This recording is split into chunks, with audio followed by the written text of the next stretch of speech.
ময়মনসিংহ স্টেশনে অতিরিক্ত ভিড়ে টিকিট কেটেও ট্রেনে উঠতে পারছেন না যাত্রীরা। এতে ভোগান্তিতে পড়েছেন তারা। যদিও রেলওয়ের কর্মকর্তারা বলছেন এতে তাদের কিছু করার নেই। সরেজমিনে দেখা যায় নেত্রকোনার মোহনগঞ্জ থেকে হাওড় এক্সপ্রেস ময়মনসিংহ রেলওয়ে স্টেশনে যথাসময়ে পৌঁছায়।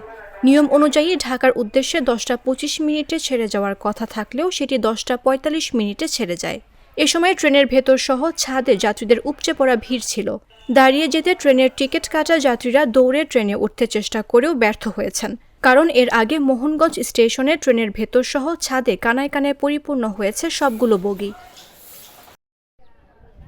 ময়মনসিংহ রেলওয়ে থানার ভারপ্রাপ্ত কর্মকর্তা মোহাম্মদ আক্তার হোসেন বলেন, রেলওয়ে যাত্রীদের আমরা নিরাপত্তা দিচ্ছি। ট্রেনে আসা যাওয়ার ক্ষেত্রে কেউ যেন চুরি ছিনতাইয়ের কবলে না পড়ে সেজন্য পুলিশ সদস্যরা তৎপর রয়েছে।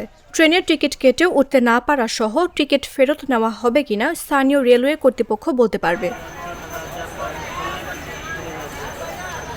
এ বিষয়ে Mymensingh railway station superintendent Mohammad Nazmul Haque Jago নিউজকে বলেন, হাওড় এক্সপ্রেস ট্রেনটি ময়মনসিংহ স্টেশনে আসা মাত্র ইঞ্জিনের ত্রুটি দেখা যায়। রেলওয়ের কর্মীদের চেষ্টায় দ্রুত মেরামত করলে 20 মিনিটের মধ্যে ঢাকার উদ্দেশ্যে ট্রেনটি ছেড়ে গেছে। এছাড়া এখন পর্যন্ত কোনো ট্রেনের শিডিউল বিপর্যয় হচ্ছে না।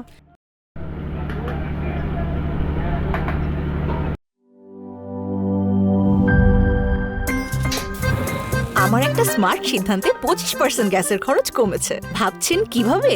সাধারণ গ্যাস স্টোভ বদলে আমি এনেছি আরএফএল গ্যাস স্টোভ। এর সাইন্টিফিক নজল ও ব্রাস বার্নার ক্যাপ সমানভাবে তাপ ছড়িয়ে রান্না করে দ্রুত। তাই গ্যাসও বাঁচায় 25%, টাকাও বাঁচে 25%। আরএফএল গ্যাস স্টোভ নিরাপদ ও গ্যাস সাশ্রয়ী।